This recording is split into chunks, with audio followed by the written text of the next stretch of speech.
Hello everyone. जब कोई partner ये डिसाइड करे कि अब उसे पार्टनरशिप फर्म छोड़ के जाना है तो हम उसे रिटायरमेंट ऑफ द पार्टनर कहते हैं। रिटायरमेंट ऑफ पार्टनर ठीक एडमिशन की तरह अकाउंट्स के ऊपर इम्पैक्ट डालता है। हमें बहुत सारे अकाउंटिंग वर्क करने पड़ते हैं। तो आज के इस वीडियो में हम जानेंगे कि what are the effect when a partner retire. तो एडमिशन की तरह यहाँ पर हम लोग आपको उसके अकाउंटिंग इफेक्ट बताएंगे। इसके पहले पार्टनरशिप से रिलेटेड और वीडियो देखने के लिए हमारे चैनल को सब्सक्राइब करें और बेल नोटिफिकेशन को अभी प्रेस करें। Retirement of a partner. Retirement of a partner एक ऐसी सिचुएशन है जिसमें पार्टनर पार्टनरशिप फर्म को हमेशा के लिए अलविदा कह देता है, गुड बाय कह देता है और कहता है और सोच लेता है कि वो अपना काम या तो अलग करेगा या नहीं करेगा, जो भी उसके रीजंस। लेकिन इसके तीन अलग अलग सर्कमटेंसेस हो सकते हैं जिस कारण से पार्टनर रिटायर होता है। सबसे पहला है that is partner retirement mention as per the agreement और पार्टनरशिप डीड। तो पार्टनरशिप डीड में मान लीजिए ऐसा लिखा हुआ है कि कोई पर्टिकुलर पार्टनर पर्टिकुलर ड्यूरेशन के लिए 5 ईयर 10 ईयर्स के लिए है, या उसमें मेंशन है कि पर्टिकुलर पार्टनर एक पर्टिकुलर प्रोजेक्ट के लिए हमारा पार्टनर बना है।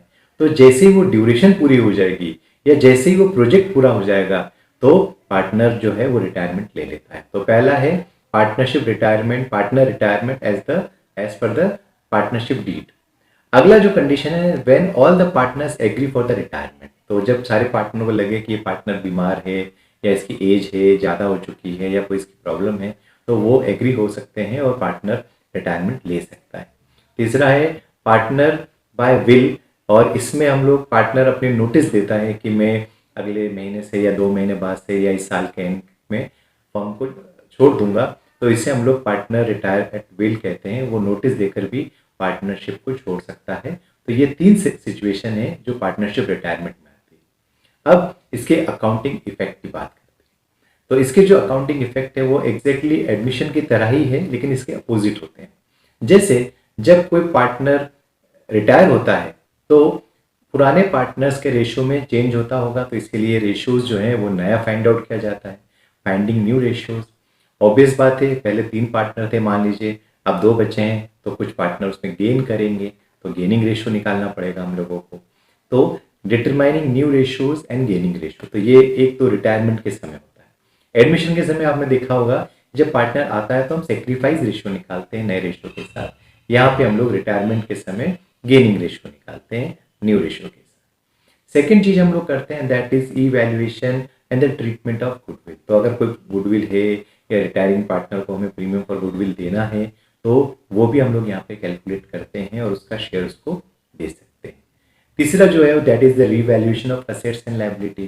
ठीक एडमिशन के इस तरह यहाँ पर भी हम लोग अपने असेट्स को और लायबिलिटीज को रीवैल्यूएट करते हैं ताकि यदि कोई प्रॉफिट हुआ है तो रिटायरिंग पार्टनर को दे दिया जाए और अगर कोई लॉस हो रहा है तो उससे ये ले लिया जाए। तो इस प्रकार से ये काम किया जाता है। अगला नंबर पे है that is distribution of accumulated profit and reserves. तो अगर कोई पुराना प्रॉफिट या लॉस बचा हुआ है, पुराने कोई रिजर्व्स पड़े हुए हैं, तो हम लोग उसे भी बांट कर ना रेशियोज को हम लोग रेशियोज में बांट देते हैं। प्रॉफिट हो तो जोड़ देते हैं और लॉस हो तो माइनस कर लेते हैं। रिजर्व्स भी हम लोग जोड़ देते हैं। तो इस प्रकार से ये चेंजेस हम लोग अकाउंट्स में रिटायरिंग पार्टनर के समय करते हैं। अगला जो हम काम करते हैं retiring that is calculation of amount payable to the retiring partner. तो उस पार्टनर को जो रिटायर हो रहा है उसकी कैपिटल कितनी है, उसका share of profit, premium for goodwill, सारी चीज़ें जो उसे मिलनी है और जो ड्राइंग वगैरह उसने की वो घटाने के बाद उसका अमाउंट पेबल निकालते हैं। अमाउंट पेबल निकालने पर हम ये देखते हैं कि क्या हमारे पास उतना पेमेंट है। अगर पेमेंट है, कैश है, बैंक में बैलेंस है, तो हम उसको पे कर देते हैं। कभी कभी हम लोन लेकर भी पे करते हैं और अगर कभी नहीं होता है तो हम लोग उस अमाउंट को लोन अकाउंट में डाल देते हैं और बाद में पार्ट पेमेंट के हिसाब से हम पेमेंट व्यवस्था के हिसाब से हम पेमेंट इसमें देते हैं। तो रिटायरिंग पार्टनर के जो अकाउंटिंग ट्रीटमेंट है जो हम लोग करते हैं वो ये थे। आई होप कि आपको पसंद आया होगा। प्लीज़ वीडियो को लाइक करें, शेयर करें और चैनल को अभी सब्सक्राइब करें। Thank you for watching.